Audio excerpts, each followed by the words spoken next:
Moi, j'associe la démocratie à l'alphabétisation de masse. Et je le rappelle dans le livre, je fais même une histoire, finalement, une histoire résumée statistique de l'éducation en France et en Angleterre d'ailleurs depuis le XVIIe siècle. Et donc, pour moi, le développement de la démocratie, le suffrage universel, ça s'est passé dans la période où les gens apprenaient en masse à lire et écrire, ce qui me permet de faire une charge sur Tocqueville et la tradition tocquevillienne dominante, puisque Tocqueville n'avait absolument pas vu ça. Je sais que maintenant c'est le dieu, etc. Mais en vérité, quand Julien a vu Salutaire est vraiment passé presque complètement à côté, pas tout à fait, mais presque.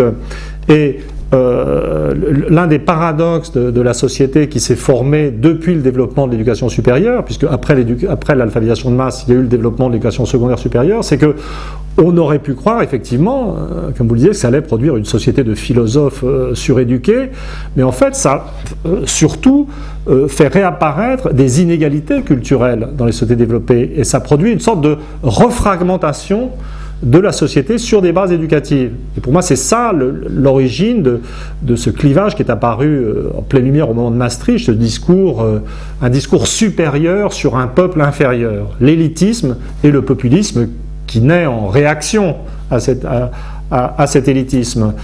Ça s'est passé, alors moi, dans tout livre, ce que je recommande par rapport, ou ce que je revendique par rapport à ces évolutions idéologiques ou culturelles non prévues, c'est une posture d'humilité. C'est-à-dire que, de toute façon, je veux dire, ce qui se passe quand dans une société 10, 20, puis 30% des gens atteignent le niveau du bac ou font des études supérieures, c'est pas tellement étonnant, il n'y a pas tellement à s'étonner si ce qui se passe n'est pas ce qui avait été prévu. Hein, et donc, on a vu apparaître des tas de choses positives. C'est-à-dire, moi je considère, c'est là que je me sépare complètement des pessimistes culturels, que des gens qui ont fait des tonnes d'études supérieures et qui s'occupent de leur épanouissement personnel, qui cherchent à avoir une vie intéressante, à voyager, à visiter des musées, à se tenir en forme physique, tout ce qui fait rire les pessimistes culturels, je trouve ça très très bien. Je veux dire, c'est vrai que la vie est objectivement, je veux dire, beaucoup plus intéressante qu'autrefois. Mais par contre, ce qui n'était pas prévu, c'est que ça amènerait, je reprends le concept de Christopher Lasch de narcissisme, on pourrait aussi parler d'ultra-individualisme, d'ailleurs, mot que je n'emploie pas dans le livre, mais peut-être que j'ajouterai ce concept au point où j'en suis. L'individu en question est aussi quand même, il faut le constater, absolument tourné sur lui-même et incapable de pensée collective. Et la réalité, c'est qu'il s'est formé un temps en haut de la société, une sorte de masse très éduquée qui peut se suffire à elle-même. C'est ce que je dis, un type qui écrivait au XIXe siècle, je veux dire, des romans, c'est une grande période du roman. Le XIXe siècle, c'était une époque où très peu de gens avaient fait des études supérieures, la majorité des gens savaient lire et écrire. Donc, pour exister, le romancier du XIXe siècle devait parler au tout venant de la société. Mais maintenant, je veux dire, les gens qui produisent de l'idéologie, de la culture ou du texte peuvent parler entre eux. C'est-à-dire entre gens, et pour moi, ça produit, mais dans une phase particulière. Je ne dis pas du tout que c'est définitif. Et avec les souffrances qui viennent sur le plan économique, tout ça devrait se retourner. Il y a eu une sorte de moment narcissique des catégories supérieures, qui a produit dans un état d'implosion centripète, où on se regarde le nombril entre éduqués supérieurs. Peut-être je ne vaux pas mieux qu'eux, hein. Je suis de ce monde-là quand même.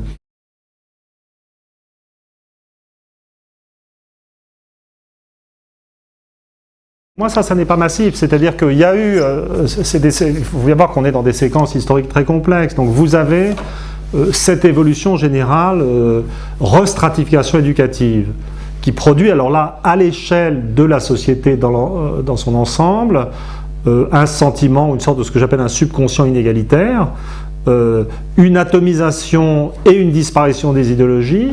Cet état des mœurs, des mentalités, permet le développement d'espèces de capitalisme frénétique, ultralibéral, détraqué, avec montée des inégalités, polarisation économique.